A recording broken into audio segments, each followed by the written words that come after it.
So we're gonna go with Shy, baby, Shy. Where are you? Where are you, baby doll? Right here. Oh, you're on. Okay, just an intro about me. Intro about you, your journey. Okay, so I play for the Toronto Six now, which you guys all know, I'm sure, or because Digit said that. I also have a plant-based performance company that I run. I played for Digit in China a few years ago, actually, and that's when I got certified in plant-based nutrition. I've been plant-based for, over 8 years now, I think it's been. So it's kind of progressed along the way. And then getting certified in China, and now I've been able to help a few people along the way, that sort of thing. It's kind of more of a hobby and something that I believe in. And then I do have a career also in outsourced sales and marketing. So I work for a company called Jump Crew remotely. It's in Tennessee, but obviously I'm here in Canada doing that and playing hockey. So kind of crazy, but I'm super grateful for, where it's led me and all the different people I've been able to meet. And so I'm excited to answer some questions you guys have tonight. Awesome. As you can see, totally humble. She won't even tell you she played on the U.S. national team. She's a star forward. She played in college at Syracuse and Quinnipiac. She's just a stud. But of course, they won't say this because they're so humble. Shy, you're awesome. Thank you for being part of this. All right, what do we got? Justine, why don't you go next as the odd man out basketball person? Okay. Let's go. Yes, hi everyone. I am the odd man out. My name is Justine. As you already alluded to, I played basketball at Brown. So I graduated just almost a year ago now. I'd say actually walked off the court my senior night just about a year ago and graduated last May, and have since hung up my basketball shoes and now actually working. I'm at Morgan Stanley in New York as an analyst in wealth management. So working with financial advisors and now pursuing my career, but still sports are such a part of my life. And not only all that's taught me as an athlete growing up and playing in college, but now as I'm working, I'm finding all the ways, all the skills that I've learned as an athlete are now present in the work I do. So looking forward to sharing more about that with you all. And yeah, thank you for having me, Digit. Oh, no problem. Round of applause. I didn't give Shy one either. Tiny hands. I'll give you guys the 411 about the tiny hands at some point, maybe later. Bucky, you go. You're up. Okay. My name is Mikyla Grant-Mentis, but as you know, everyone calls me Bucky. I can tell you the backstory on that. It's just my brother said I had a Bucky helmet when I was younger. I had a Jofa, for anybody that knows hockey helmets. They're pretty ugly, so the name kind of fits. I play for the Toronto Six as well. I'm a forward. I just graduated as well, just like Justine, but don't have a really good job like her yet. My degree hasn't taken me anywhere yet, but hopefully it will in the future. While playing hockey, I just work at FedEx, so I probably pack some of your packages. I don't know. And yeah, I'm happy to answer any questions you guys have for tonight. Of course, I have to fill in the blanks because Bucky was all rookie, all MVP, hockey champion at Merrimack College. She started the program at Merrimack back, how many, 5 years? She was I think she was one of the first recruited kids at Merrimack. She made a difference in that program because it's really hard. And I think when you first start a program, because Merrimack had no women's hockey team, she was one of the people that took a chance on Merrimack College and built the foundation for that school. And now she's doing the same thing with the Toronto Six. So Bucky, you're a gem. Thanks for being here. And last but not least, where's our little BWB? Where are you? Please tell us your story, B-dubs. Go. Well, I'm a 25-year-old forward for the Toronto Six as well. I have a 9-to-5 job. I'm a special educator, and I have a bunch of awesome students that I love very much. And I work with a great staff, great bunch of teachers and administration. And yeah, as Digit said, I have type 1 diabetes. I've been living with that for 5 or 6 years now, and it's been quite the journey with that. And still trying to master it and figure out my body and everything that's going on with that. But I am looking forward to our conversation tonight. All right. And she's another one, played at Colgate, NCAA, all league, all person. She's awesome. Look her up. Look all these kids up. Like, they have more awards than you could ever see, and they never say it. Like, we need to celebrate these women more. Okay. So let's just go into an easy question, and we'll, I'll just pick on you guys. We'll talk about COVID because, COVID's here. Hopefully it's going to be eradicated pretty soon. We got a new administration up. Hopefully they're going to vaccinate everyone. Looks like we're on the right track. So let's keep this going. What have the challenges? And these are all questions from you guys. You can't see that. You can't see that because I don't know how to do the Zoom thing. What have the challenges of COVID taught you as a professional athlete? And Justine, you can say as a worker. Bucky, what's COVID taught you? COVID has pretty much just taught me to be grateful for like everything and everyone in my life. Like, I'm lucky I even get to play hockey. So many people missed out this year, and that no one in my family has gone sick or have passed away from COVID. So I think I'm just grateful. Good. Anyone else want to take it so I don't have to pick on you? I'll go. Yeah, so I think a couple things. For me, I haven't graduated college and then starting work virtually. I think the biggest thing I learned specifically with work is just having to put myself out there as someone that's starting my career and trying to build relationships and just learn as much as I can on the job. It's not as easy as just tapping someone on the shoulder to ask a quick question or seeing if someone would like to get coffee or a drink just to get to know them, hear about their experiences, their role at the firm and their career path. So it's putting myself out there virtually, and that might sound a little strange, but reaching out to people I don't know at a large firm, saying, hi, my name is Justine, just joined the firm. Would you be willing to Zoom sometime to connect? It's definitely something that isn't as easy for me as just trying to meet someone in person and build that relationship organically. So with work, that's something I've learned in COVID. I guess just in life, I think I've recognized that there's so much out of our control. And so trying to focus on those little day-to-day things that I can control, whether that just be sending a quick note to someone I know that's struggling and trying to encourage them, or focusing on something that I can do today to help myself, knowing that with so much going on in the world, that trying to focus on those little things can make a difference. Great job. Great job. Who's following that one up, Shy? It's a good Yeah, answer. I'll go after that. I can relate to you, Justine, with, working and basically getting comfortable being uncomfortable, I would say. Mm-hmm. I mean, I started the job I'm in now during COVID, and it's very different to navigate than being in the office and meeting people, face to face. Now it's like through Zoom and this kind of stuff. So yeah, you definitely have to pick up the phone, call somebody. Like, it's just different than, passing by somebody and asking questions and things like that. But that's where I think sports and this plays into that, and has like taught me, to do those uncomfortable things because they're going to make me grow and get better and that sort of thing. But yeah, then just as far as hockey and COVID, it's just being grateful for every day, because you don't know what's going to happen tomorrow or what tomorrow brings. And the fact that we all still get to, come together as a team and play, even if it is 10 people on the ice, it's still been awesome and kind of like a stress reliever and just something fresh and new during this time. So.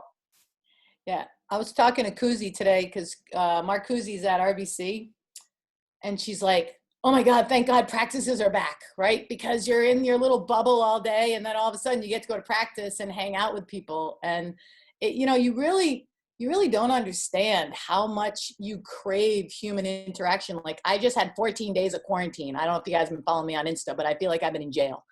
And it's just been really cool to, I can't wait to get back on the ice. And I usually don't even like to go to practice anymore because I'm so old. Okay, what do we got next? Well, I'm lying. I always like to be on the ice. Okay, who do we got next? B-Dubs, we don't want to forget about you. Last but not least, babe. I guess COVID has taught me not to take things for granted. I mean, being stuck at home with my family, I mean, a lot of people might pull their hair out.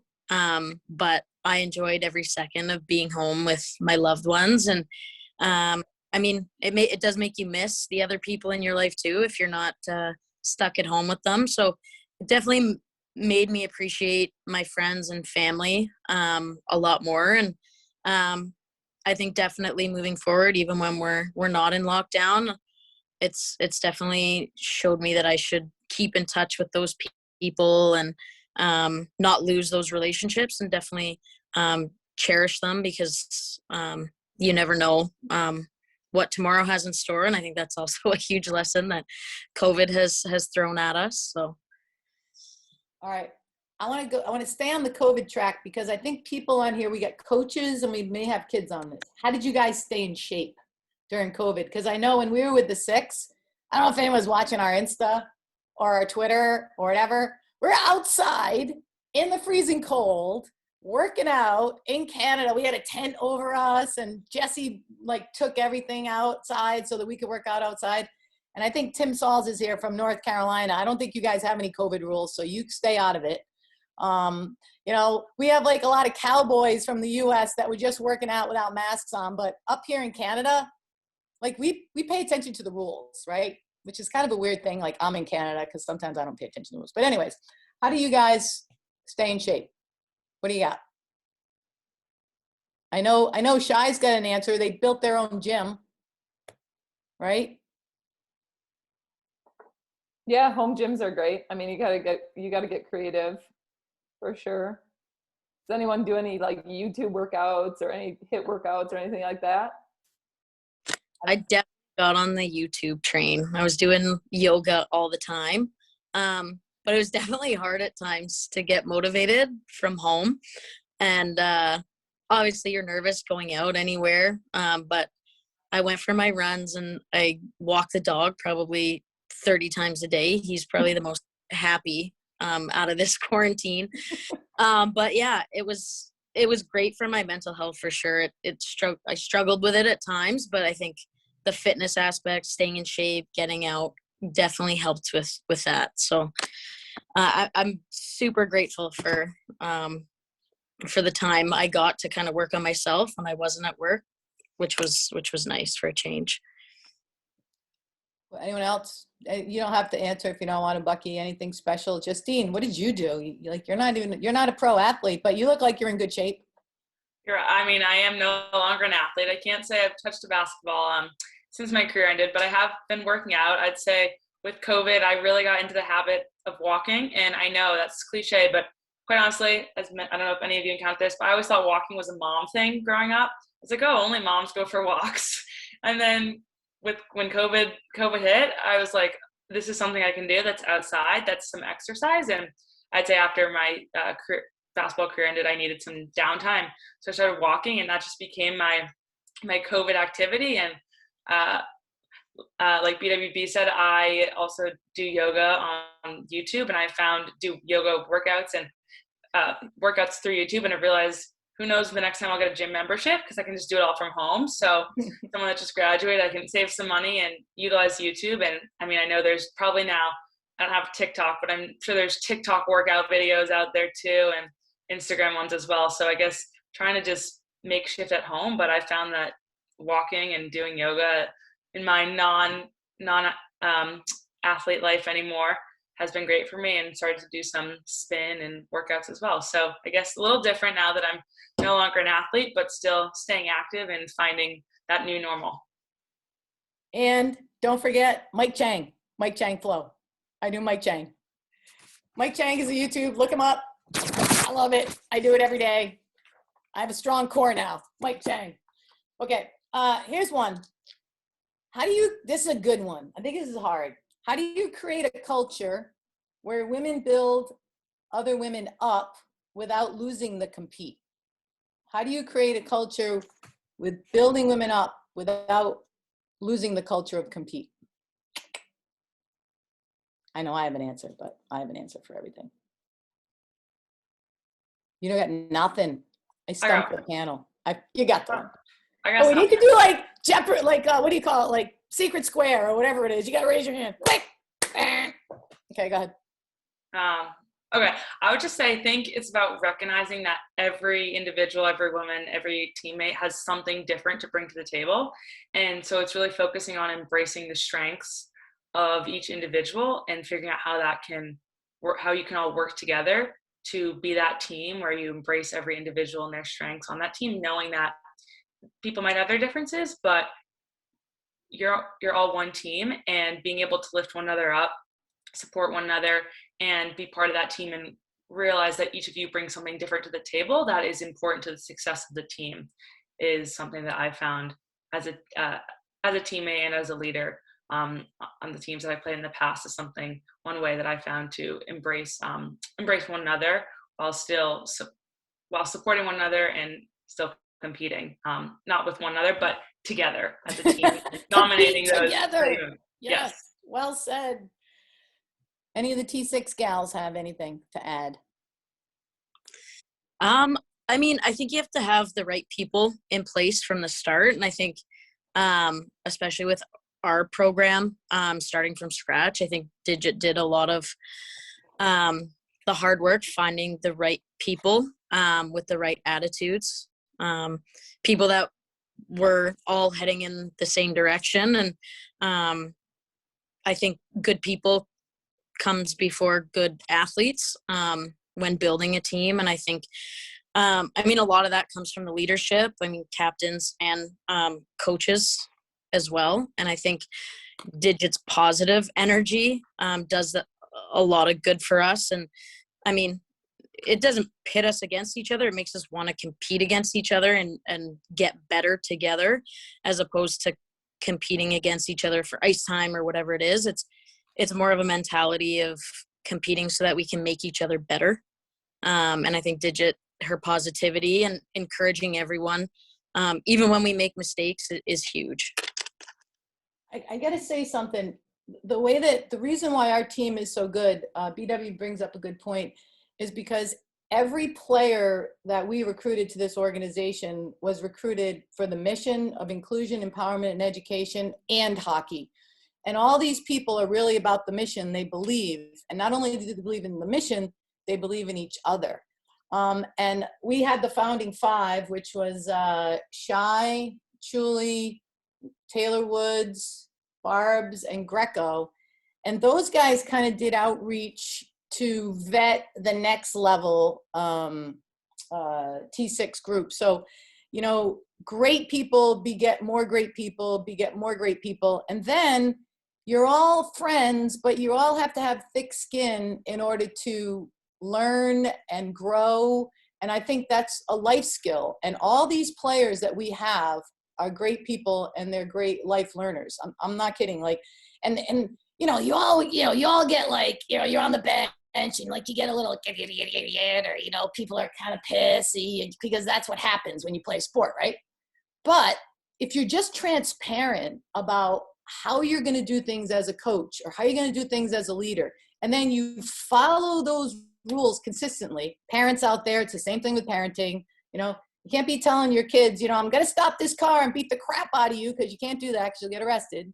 You know, they'll see right through you, right? But you can say, oh, I'm just going to take that cell phone away for like 5 weeks. No, you can't even say that because they know that's not true. You say like 5 hours and that's it. But anyways, my point is, be consistent, have a lot of love in the room, be positive, don't tear people down, build them up, and you can still compete, because you're competing for that thing, which is winning a championship. And remember, you ain't getting these years back. You ain't getting these opportunities back. They've heard that a million times. All right. Anyone else got anything to say for that one? Mic drop. Does Michelle have a question, or do we just have a hand raise? I think it was one of the Canadians. Oh, okay. Keep that hand raised. Loud and proud. Keep that hand up. Okay.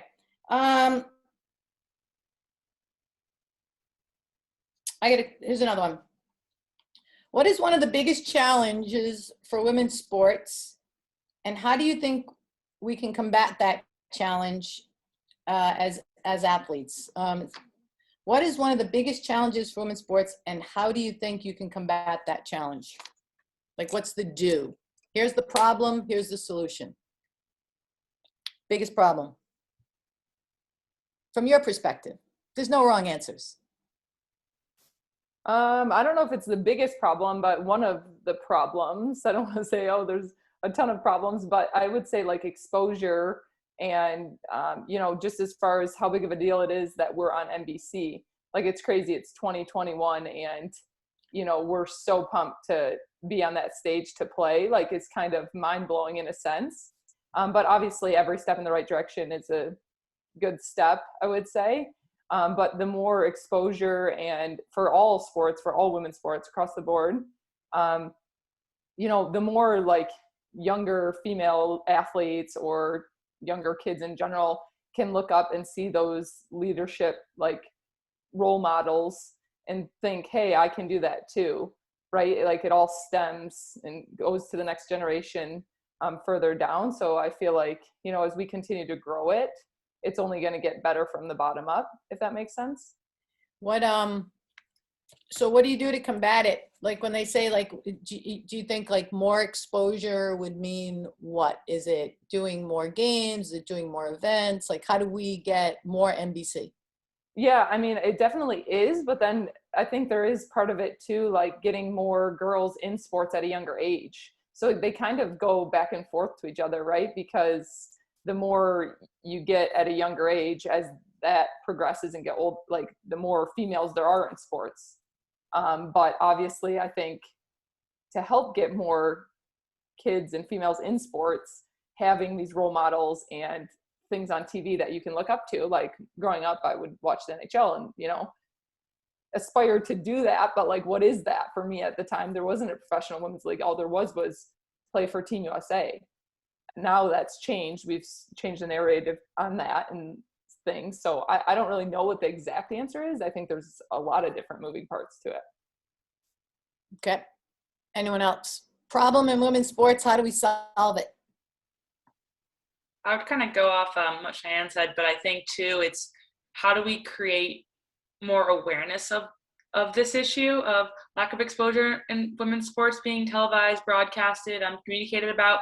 I think certain audiences are aware of it. If you're a female athlete and you play and you follow other female athletes, or if you have children that are female athletes and want to watch other female athletes, but I don't think enough people are necessarily aware of the problem, especially like if they're just content watching, sports by male teams, which provides great entertainment too. But at the same time, we deserve the equal opportunity to be featured on ESPN Sports Center, every other network as well. So I think it's creating awareness and then also engaging in creating awareness and then engaging in conversations with not only women but other men, because men are such a part of the conversation as well, and we have to work together in order to solve this problem that exists and to try and reach equality in terms of broadcasting women's sports across all networks, channels, avenues, that to continue to show others, both young boys and girls, that girls can do it too. And we have just as much of a right to be on that platform or in that spotlight as our other teammates and counterparts. Nice. Anyone else? I would just say like kind of like the problem is like people are not accepting us as much, but it kind of starts from like the top up. Like once the NHL recognizes that we are just as competitive, just as good, and like we are good athletes as well, just like them, like as they accept us, then I feel like it falls down because people follow like whatever Austin Matthews does. I feel like everyone will follow him. So if he follows along and he supports us, then and he accepts that like we are similar to them, like others will start to accept us. Even in like the NBA with the women's NBA, like they started wearing the women's NBA orange sweaters, and now they were the number one fashion icon thing of the year. So like if the people at the top start realizing and accepting us, I feel like it falls down to all the other like levels of people. Doesn't that assume that men are at the top, and that if they accept us, then we've arrived? That's always when I think about, when the idea is, well, if the NHL says we're good, then we're good. And, I kind of think of it a little bit as a different, and I think your answer is valid, because I think that's the narrative that's out there right now. And that's what people are responding to. But when you really think about women in sport, and don't mind me, I'm just going to jump in on what one of the problems is and what the solution is. I think that if we stop copying the existing model and creating our own model, the existing model, I see sports as an entertainment product. You see sports having to get massive revenue streams because they play in these massive stadiums and these massive budgets. If we start thinking of women's sports as a leadership product instead of an entertainment product, we may have a different opportunity for revenue. Leaders in the community, leaders on the ice, leaders in business, using sports as a platform for life skills. I think if we kind of change the model a little bit, we might get revenue in different ways. So I think you're absolutely right, Bucky. I think that the NHL and the NBA is where we think we need to go. And I think we can do that and create a different narrative around leadership with women's sports. Yeah, sorry, I just jumped in on that one. That's what I do. And there's another problem in my mind, and I think Tim Sauls could agree with this. And I just see him like he's closer to me, so I don't mean to keep bringing you up, but you're right there, and you have those like little icons around your little thing. Girls drop out of sports like when they're around 14 years old. How do we keep them playing sports? And I got a solution. It's getting more women coaching. Because what happens is, or it's not even just getting more women, but create the narrative around playing sports so that you stay healthy. You have a great social environment, because girls are social. And we know that because we had great dance parties at the end of our victories, okay? We are social, and we cannot be afraid of being women. And when you get to be 14, 15, 16, maybe I won't go to hockey because it's all about winning. Maybe the coach is going to bench me. So I think we have to play sports as a means to an end. And sometimes when you get to be 14, 15, 16 and you're a girl, you're not that interested anymore. And I don't think it's because of the reasons why we say. I don't think it's a lot of people think girls don't get interested because they go on a different path, or they meet a significant other, right? I don't think that's the reason. I think the reason is they don't have much fun anymore. And I think if more women were engaged and you had a little more tiny hands, a little more dance parties, they might stay in. Okay, I'm gonna stop there. Is everyone having fun? Raise your hand if you're having fun. All right, good. Like so many of these people, they're on, I can't even see their faces. Okay, good, lots of hand raisings. Good. Okay. This is so random because it's so hard to do a Zoom thing because I'm not getting any feedback. I need feedback as a coach. I need to look people in the eye in the locker room. All right. How has sports, this is another question. This is just me going off. I'm riffing. I'm not looking at this. How has sports helped you in life? How has sports helped you in life, all you guys? This is what people inquiring whys want to know. I know all you guys have an answer for this. How has sports helped you in life? Because you guys are badass athletes, all of you. You've all risen to great heights. Whether it's professional athlete, college scholarship, Ivy League degree with I don't know if you got a scholarship too, Justine. I know they don't give you scholarships, but sometimes they give you money. I know this. I was at Brown. What has sports taught you? I'll go. So I think for me, one of the things I've noticed now that I've started to work is just how translatable the skills I've developed as a student athlete, as an athlete growing up my whole life, have been now that I no longer am an athlete competing. I'm now competing in an entirely new game that I've never played before. I'll make the basketball analogy. I'm now starting a career and I'm learning how to dribble the basketball. I don't know how to shoot a hoop yet, but I know that I'll get there because as an athlete, I've developed the skills of a work ethic. I've developed, become disciplined. I've become motivated. I'm motivated to learn how this new game works because playing basketball growing up, I was excited to learn, what's that next move that I can learn? What's that next drill? I can go spend 10 hours trying to figure out how to get it right once. And so I think sports have, through my experience of the sports, I've developed such life skills, including resiliency and knowing that, okay, in this new work life for me, I'm going to mess up. I mess up almost every day. But because of an athlete, because of that athlete mindset, of a growth mindset of, okay, I'm going to learn from this, and now I'm going to execute correctly next time, is something I've learned as an athlete. And just know that, I think even with that too, is knowing how to work with all different kinds of people and have relationships with people that I might not necessarily always connect with, but being able to now in work have those relationships with people and still get along with them, be civil, be like a team player. And I learned all of that through being an athlete on different sport teams growing up and in college. And so I think being an athlete has really just helped me develop skills that are now translatable into the work that I'm doing. And I know that will continue to happen as I learn this new game and work that's different than being an athlete, but the skills are the same. And so it's really taught me some just life skills, and know that I'll continue to utilize those skills that I've gained as an athlete in the working world. Great answer. Great answer.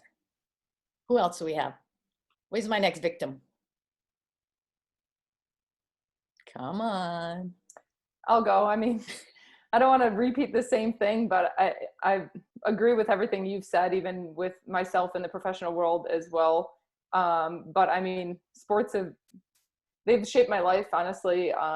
You know, that's the person I am today because of that. And, you know, being on teams, learning so many different things, how to set a goal, how to chase after something, how to continue pursuing it, even if someone tells you no, even if somebody tells you can't do something.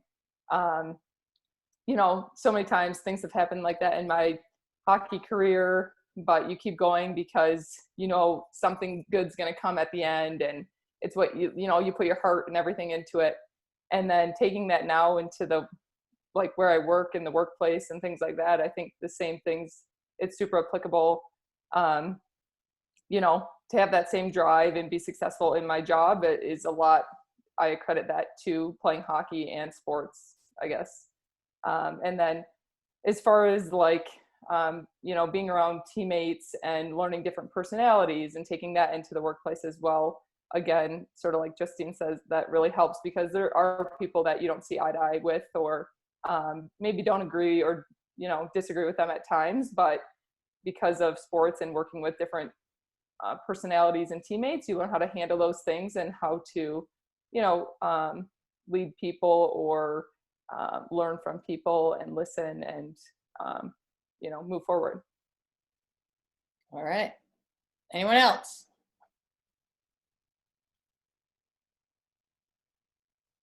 BWB. Yeah, sure. I mean, sports has opened up so many doors for me. I mean, I was raised by a single mom, and I mean, I don't know, without sports, I never would have got the educational opportunities that I got at Colgate, from scholarships and stuff like that. And I mean, the education I got was just unbelievable, and just the experiences I've been able to get through sports, be it traveling to other countries, just meeting all kinds of interesting people. And I mean, my best friends I've met through sport, and I'm very thankful for the people it's brought me. I think the hockey world is a small one, and at the same time, it's also massive, and it reaches all around the world. And I have friends in Sweden, and because I've played there, and France, and all over the world. And yeah, it's just opened up so many doors and just given me so many rich life experiences, and I'm beyond thankful for that. Nice. Anyone else? Bucky, you're the last one, last but not least. What has sports taught you in life? I would say sports has taught me to basically be adaptable. Going from my junior hockey team, we were the best. We had the best 3 players on our team, so we always won. And then going into Merrimack, it was not the worst team, but definitely not the best team. So I had to switch how I played, how I had to basically switch everything in my life, because it was definitely much harder going to Merrimack than from junior hockey. And switching that into life, coming out of college and basically not getting a job in like my field right out of the way, and the limited jobs that were available during COVID. When I started working at FedEx, like I had to adapt to getting up at 3:30 in the morning to get to work for 4. So like there's like different things that like, and I'm still doing that to this day and practicing at nighttime. So like I had to adapt to like taking naps at 12 o'clock in the afternoon so that I can be up for practice at 7, but then going to bed right after practice so I can get up for 3 in the morning. So it's like just being adaptable to all situations, I think hockey has taught me. Nice. Okay. I got a little fun thing. I just made it up in my head. Okay. I'm going to I'm going to ask every one of you guys a question. I'm going to say who the person is and you just have to answer. Speed. One question. Okay. We're going to start off with Shy. Okay. Ready? You have to tell me. Peanut butter and jelly or peanut butter and banana? Peanut butter jelly. Okay. Bucky. Apples or oranges? Apples. Nice. Justine. Chips or cookies? Chips. Nice. It's only one question because we have to get to the other one. And last one, BWB. Black tape or white tape? White tape. All right. Yeah! All right. That was a little fun thing. We'll do more of that later. This is like my first one, so we're going to get more and more fun as we go. So we have 15 minutes left. We're going to open it up. I do have one more question for the panel. Actually, maybe two. Okay. Shout it out. So unmute your microphones if you know this. The 4 people. Unmute, unmute, unmute, unmute. Okay, ready? How many words does Title IX have? 37. You're quick. You're paying attention to the 37 seconds because Title IX has 37 words. Look it up. Okay. Last one. What senator co-authored Title IX with Birchbach? 1972. It's a woman. Don't look it up on Google. I wasn't born yet. I wasn't born yet. It doesn't matter. You're supposed to know the history. Patsy Mink. Senator from Ohio. And who was the page in the office trying to get people to sign Title IX, like she was lobbying? A good friend of mine. You've met her, Shy. Yeah, I know who it is. I Swimmer. can picture her, but Donna DeVerona Yeah. was one of the major influencers of Title IX. Don't forget those names. Patsy Mink and Donna DeVerona. They're very, very, very lost in the sauce in history. Okay. All right. We're going to open it up to the audience. Anyone have any last questions before we let these fine young ladies go because they have to get their beauty sleep? Actually, no, that's me. I need my beauty sleep. They're already beautiful. Okay, go. How do we do this? Mitch, this is on you, man. I don't know how to do this. Oh, Yeah, we here got one in the chat from Carter. Can you see that one, Digit? Yep, I got it. Do we have any pre-game rituals we can share? What do you do before the games? I mean, I have to be ready like super early, like before Yes. clock starts, like a 60-minute countdown. I have to be like fully dressed. Yeah, she's walking around in her full equipment like an hour before the game. We're like, did we forget the time? Yeah, I think it stresses some of my teammates out. They're like, why do I have to be ready now? Like, it definitely gets to them, but I just go do my own thing, put in my headphones and get ready. Anyone else? Bucky, you got anything? Justine, did you do anything as a basketball person? We don't know anything about basketball rituals. We know none. Yeah, no, I was just gonna say, our team used to quite honestly have dance parties in the locker room before the game to hype one another up. And so that was always fun, just because lift up the energy, spirits, got people going, because you have to have a lot of energy going into the game. How you warm up, how you prepare can be reflective of sometimes how you start the games, at least for our team. And we found if we weren't hyping one another up and energetic going into the game, we would have a slow start. So it was all about trying to have some pregame energy, and we had some dance parties sometimes. A lot of the time, mostly. Okay.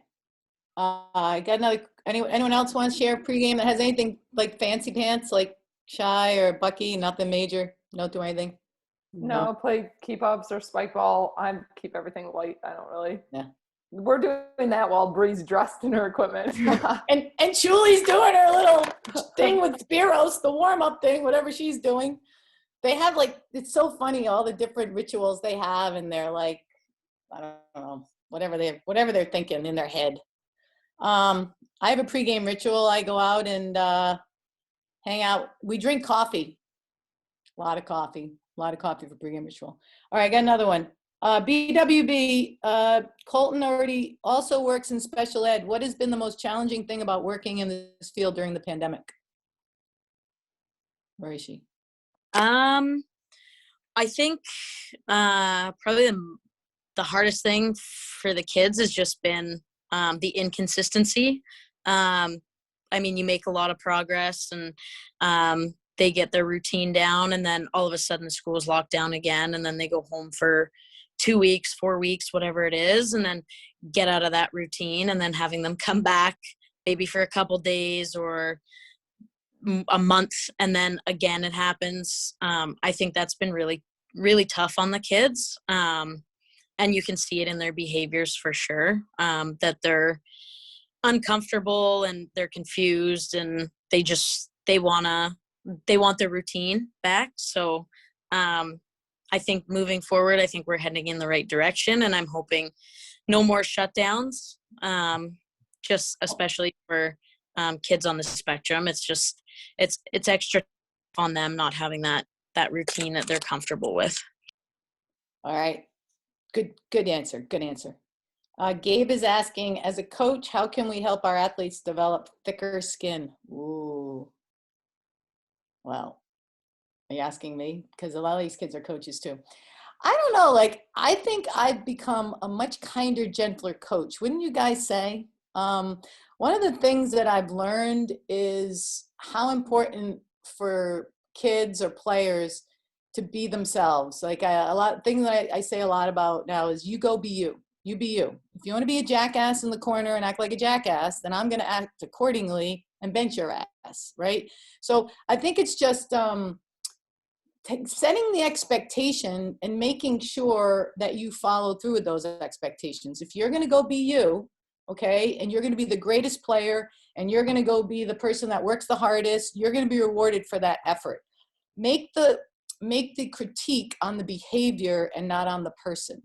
And I think that that's the way you can teach these people to have thick skin. And that's in life too. Like if you're in the business world, you don't want to, be yelling at that person for the person themselves. You want to be yelling at that person, not yelling, never yelling, gentle voice, gentle, tiny hands, always being nice. Okay. But you just want to treat them as a person. Always know that. Be nice.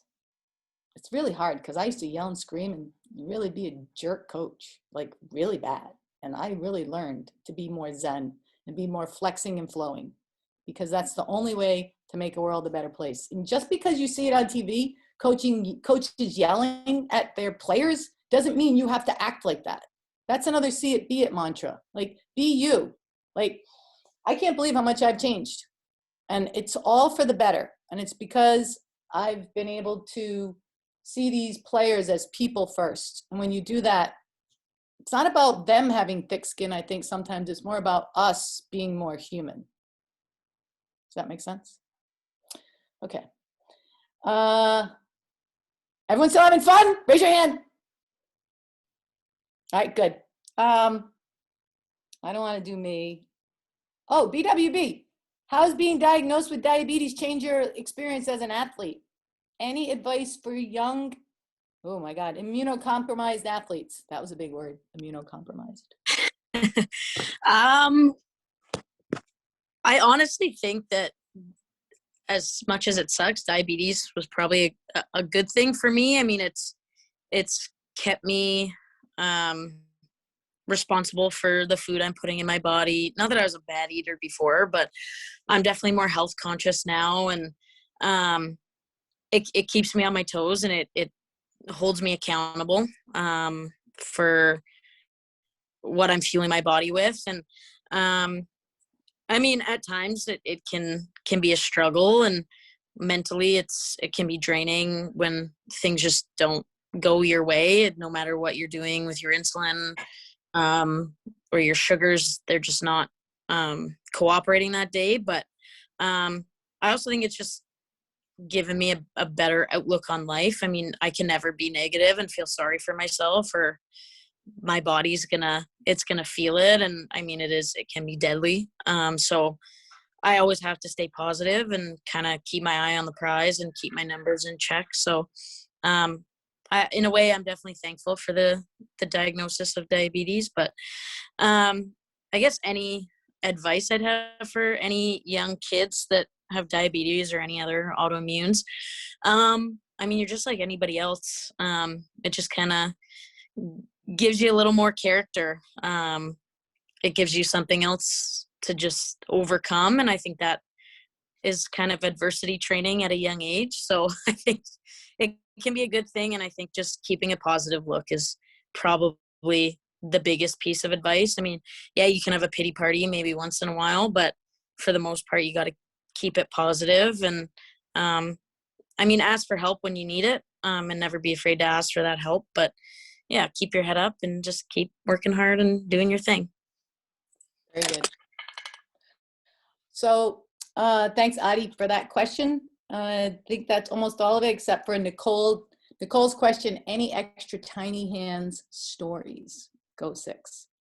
So last story was, these tiny hands were given to me by Meg Quinn. She saw them in Five Below, and she said, I'm gonna buy those because I think Digit can do something with those. Or she saw them and she had them. So I didn't really know what I was going to do with them. So I just started doing my pregame talk with my hands in my pockets. And then at the end, I'm like, and I just go, and let's go. And then everyone's like, oh my God, this is the tiniest hand ever. And then I would bring them on the bench. And while they were going down the scoring chain, I would put the tiny hand out. And they can't believe I didn't have COVID because everyone was touching these tiny hands, right? And I didn't get COVID. So yeah, that's a funny story. Well, that's all I have. Last words. Shai, go. Last words. Like what? I actually don't know on the spot here. I guess Any last word? Last words of wisdom for the audience. Inspiration. Oh geez, this is hard. Okay, wait. You think about it. Who's got something? B-Dub. Last words. I don't know. Thanks everyone for joining us. I mean, this is a huge part of growing the women's game, having people like you guys listen to us and listen to our stories and actually pay attention and care about leaders in the industry. And yeah, just thank everyone for coming. This has been fun, and hopefully you'll all tune in to NBC and watch us kick some butt. So yeah. What do you got? Shai, you ready now? Yeah. Okay. No, I'm ready. Yeah, I don't know. Everybody stay safe out there. I guess with COVID and everything that's been going on, it's just important to, take care of yourself, stay healthy, ask for help if you need it. And then as far as supporting and growing women's sports, like, thank you guys all. It's awesome. It takes more than just us as athletes and the coaches to do that. So we appreciate all the help and this kind of stuff. It's awesome. And yeah, tune in March 26th and 27th. Yeah, baby. Anyone else? Justine or Bucky? Inspiring last words. Yeah, I was just going to say, I think nothing that sports have really taught me and each of us is just to be resilient. And I think with being resilient comes believing in yourself and knowing that you have everything inside of you to be successful, to be a leader, to be a good teammate, to be a great athlete, to be a good person. So I think it's just knowing that no matter how many times you fail, try again, and just to believe in yourself, know that you can do it no matter where you're trying to get. So thanks for the opportunity to let me share a bit of my story and all of our stories. And yeah, don't forget to believe in yourself. Nice. Buck. No, I'm last. So technically, No, I'm gonna go last. I'll play cleanup for you. I'm just echoing the same thing everyone else just said. Like, thank you for supporting us, and I hope you support us March 26th. And I guess I heard this quote by Miley Cyrus. Yes, very interesting person to get a quote from. But it's, oh gosh, I forget it now. Don't be furious, be curious. And I like lived by that for like the last month since I've heard. It's like, don't get mad at anything that happens. Just try and figure out why it happened and then move forward. So like, I don't know, maybe that can inspire you to do something. Very good, very good. I have two things. We're going to start a crowdfunding campaign for some of these athletes with their journey. So everyone, don't forget, donate to that crowdfunding campaign. I haven't put it up yet, but I'm going to figure that out, because these kids, some of these kids, like Bucky's trying to, play for Team Canada. And, we got so many athletes that really are trying to do great things. So pay attention for that. And my inspiration for you guys is live your life fun, fast, and furious like the Toronto Six plays. We play fun, fast, and furious. Live your life that same way. Because if you live that life that same way, it's going to be a way better ride.